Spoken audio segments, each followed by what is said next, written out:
Gre za osnovnošolce, 8. in 9. šolce, ki delujejo pod imenom Agencija za pretepanje oziroma Agencija Šiptar.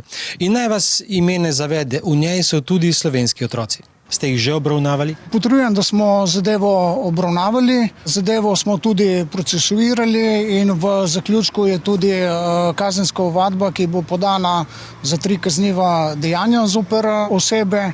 Primer ni osamljen, največ prijav prihaja prav iz šol.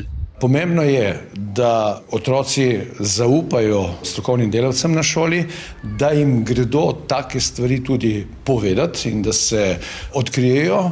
Drugo je pomembno, da šola hitro reagira v takih situacijah in da ne ostane zadeva pod preprogo. V prvih 10 mesecih smo obravnavali 61 primerov medvrstniškega nasilja naspram istem obdobju preteklega leta, ko smo obravnavali 72 takih primerov. Po večini gre za primere nasilja med posamezniki, v nekaterih primerih pa tudi za večje organizirane skupine.